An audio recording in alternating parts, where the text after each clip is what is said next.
Pixar Animation Studios, a history. We believed that achieving the appearance of reality was a great technical goal, not because we were trying to emulate reality, but because doing it was so hard and it would help drive us forward. Ed Catmull. Ed Catmull was not only the president of Pixar Animation Studios, but also one of the co-founders, along with Alvy Ray Smith and John Lasseter.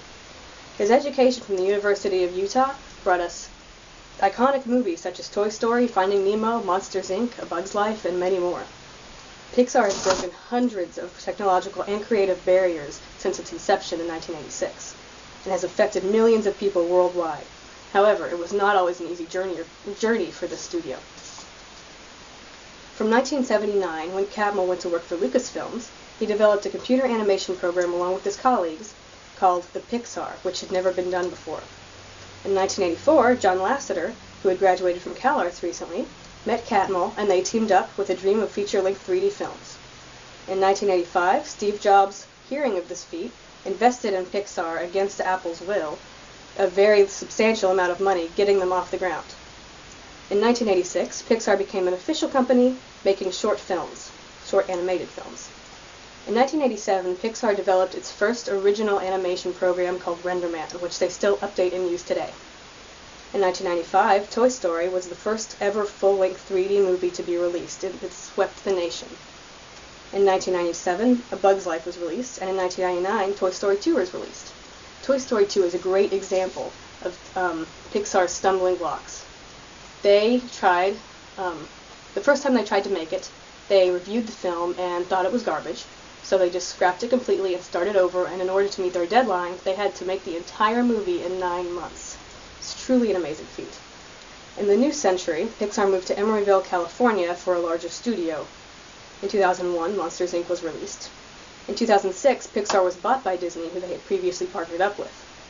Other films of that decade included Cars, The Incredibles, Up, WALL-E, Brave, and most recently, Monsters University. Cars 2, which was released in 2011, received mixed reviews. Many people thought it just wasn't up to par with what Pixar usually produces.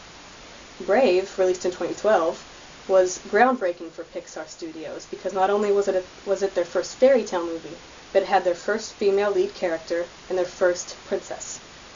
For the future of Pixar, they have many films planned. The Good Dinosaur, which was originally slated for May of 2014, was pushed back for technical reasons to 2015.